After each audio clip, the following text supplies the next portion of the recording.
Shalom Jemaat Bethel Area yang dikasihi Tuhan.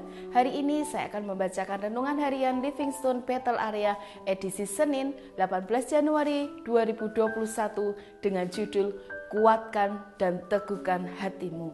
Dalam Ulangan 31 ayat 6 dikatakan, kuatkan dan teguhkanlah hatimu, janganlah takut dan janganlah gemetar karena mereka. Sebab Tuhan Allahmu, dialah yang berjalan menyertai engkau. Ia tidak akan membiarkan engkau dan tidak akan meninggalkan engkau.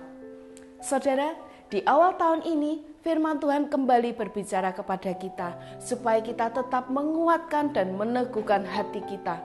Kuatkan dan teguhkan hati kita untuk tetap percaya kepada Tuhan, bahwa kita memiliki Tuhan yang hebat dan dahsyat, yang sanggup melakukan segala perkara-perkara yang ajaib dalam hidup kita.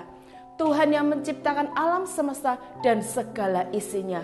Tuhan yang memiliki kuasa di bumi dan di surga. Dan Tuhan yang luar biasa itu berkata supaya kita jangan takut dan jangan gemetar untuk melewati dan menjalani tahun ini. Walaupun kita tahu ada banyak tantangan yang kita hadapi. Mengapa kita tidak perlu takut? Pertama, karena Tuhanlah yang akan berjalan menyertai kita. Kita tahu bahwa Tuhan penuh dengan kuasa dan sanggup melakukan segala perkara. Maka ketika Tuhan menyertai kita, tidak ada perkara yang sukar dan tidak dapat terselesaikan di dalam hidup kita. Kita tidak akan pernah merasa sendiri menjalani kehidupan ini, karena Tuhan akan selalu berjalan menyertai setiap langkah kaki kita. Kedua, kita tidak perlu takut karena Tuhan tidak akan membiarkan kita.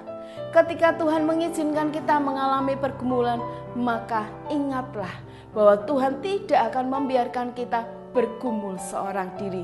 Ia tidak akan membiarkan kita hidup terus berkubang dalam persoalan, namun Ia akan selalu menolong kita, memberikan jalan keluar atas segala persoalan kita. Yang ketiga, karena Tuhan tidak akan meninggalkan kita. Janji Tuhan itu ya dan amin. Tuhan berjanji tidak akan pernah meninggalkan kita. Sehingga percayalah bahwa meskipun kita tidak dapat melihat atau merasakannya, Ia selalu ada dalam hidup kita. Ia tidak pernah meninggalkan kita karena Ia adalah Allah yang setia. Oleh karena itu, mari kuatkan dan teguhkan hati kita sehingga kita dapat melihat dan mengalami penyertaan Tuhan yang sempurna untuk hidup kita senantiasa. Amin. Buat firman Tuhan, selamat beraktivitas dan Tuhan Yesus memberkati.